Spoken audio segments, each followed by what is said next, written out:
যারা মিষ্টি কুমড়ো খেতে পছন্দ করো না, আমার এই ভিডিওটা দেখে একবার বাড়িতে বানিয়ে খেয়ে দেখো, তোমরা মিষ্টি কুমড়ো খেতে পছন্দ করবে। নমস্কার, বাঙালি রান্নাঘরে সকলকে স্বাগত জানাই। বড়দের প্রণাম, ছোটদের ভালোবাসা জানিয়ে আমার আরও একটি ভিডিওতে তোমাদের সবাইকে অনেক ভালোবাসা। সবাই কেমন আছো? আমিও বেশ ভালো আছি।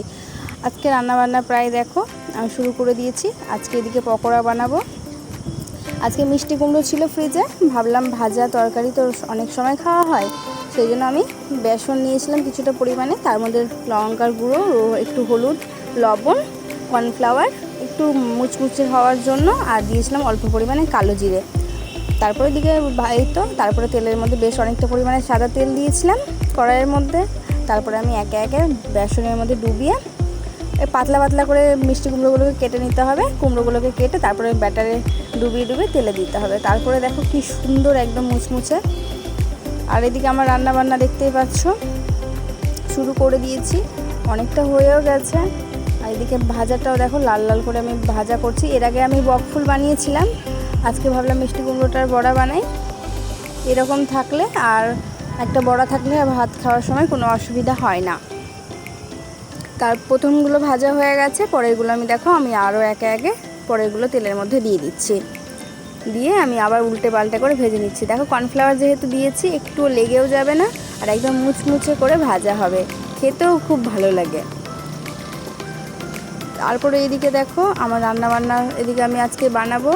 অনেক দিন পরে বাজারে দেখতে পেয়েছি লাল পুঁই শাক, ওই জন্য নিয়ে চলে এসেছি। আর এদিকে ডাল করব, ডাল দিয়ে দিয়েছি দেখতেই পাচ্ছ, টমেটো, কাঁচা লঙ্কা এইসব দিয়ে একটু অল্প সরষের তেল দিয়ে আমি এদিকে সিটি মারবো। এদিকে পুঁই ডাঁটাগুলোও দেখো কেটে নিয়েছি, কেটে ধুয়ে রেডি করে নিয়েছি, তেলের মধ্যে দিয়ে দিয়েছি। দেখো এদিকে করব আলু আর করলা ভাজা করব না, চচ্চড়ি টাইপের করব, সেটার জন্য কালো জিরে ফোড়ন দিয়ে দিয়েছি। আর এদিকে তার মশলাটা রেডি হচ্ছে, সর্ষে, রসুন, কাঁচা লঙ্কা, লবণ এইসব দিয়ে একটা পেস্ট করব। দেখো এটা লবণ হলুদ দিয়ে আমার ভালো করে উচ্ছেটা ভালো করে একটু ভাজা হয়ে গেছে। এবার আমি এই মশলাটা দিয়ে দেবো এর মধ্যে।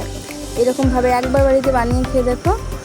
করলা তো সেদ্ধ বা ভাজা খাওয়া হয়, এরকম মাছের ঝোলেও খাই, আবার এরকম চচ্চড়ি করেও খাই, ভালো লাগে। আর এদিকে তেলের মধ্যে দেখতে পাচ্ছ আমি দিয়ে দিয়েছি ফোড়নে কাঁচা লঙ্কা আর মনে হয় গোটা জিরে দিয়েছিলাম। দিয়ে আমি ভিডিওটা বেশ কয়েকটা দিন আগের তো ওই জন্য ভুলে গেছিলাম। গোটা জিরে দেওয়ার পরে দেখতে পাচ্ছ আলুটাকে একটু ভেজে লবণ আর হলুদ দিয়ে আমি ভালো করে একটু লঙ্কার গুঁড়োও দিয়েছিলাম, তারপর একটা পেস্ট দিয়ে দিয়েছি।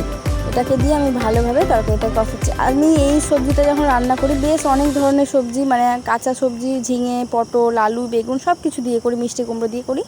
আজকে সেরকম হাতে কাছে কোনো সবজি সেরকম ছিল না বলে একদম আলু দিয়ে পুঁই ডাঁটার শাকের বা পুঁই ডাঁটার তরকারিটা বানিয়েছি একদম নর্মালভাবে। দিয়ে ভালোভাবে দেখো আলুটাকে কষানোর পরে আমি তারপরে পুঁই ডাঁটাটা দিয়েছি, দিয়ে আমি ভালোভাবে তরকারিটা কষাবো। আর একটা আমি গুঁড়ো মশলা ব্যবহার করি। আর রান্নাবান্না আমার প্রায় হয়ে এসছে। আজকে দেখতে পাচ্ছ এদিকে ডালও আমার সিটি মারেছে, সম্বরা দিলে আমার হয়ে যাবে। এদিকে স্যালাডটাও কেটে নিয়েছি, ডালও আমার রেডি হয়ে গেছে একদম। আর আজকের মেনুটা কেমন লাগলো তোমরা কমেন্ট করে জানাতে ভুলো না। ভালো লাগলে অবশ্যই শেয়ার কমেন্ট করে পাশে থেকো। ধন্যবাদ।